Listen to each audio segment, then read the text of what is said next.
মাননীয় স্পিকার, আমি বক্তব্য দেওয়ার জন্য অনেক কিছু রেডি করে নিয়ে এসেছিলাম।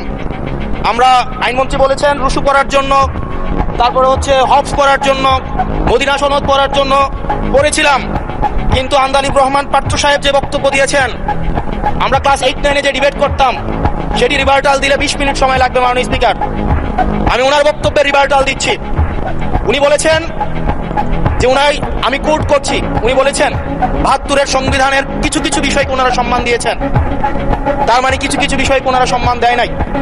তার মানে এই অভ্যুত্থানের পরে এই সংবিধানের কিছু অংশ ওনারা মেনেছেন, কিছু অংশ ওনারা মানেন নাই। ওনারা কেবল ওই অংশটাই মেনেছেন যে অংশটা ওনাদের পক্ষে গিয়েছে, যে অংশটা ওনাদের বিপক্ষে গিয়েছে এই অংশটা ওনারা মানেন নাই।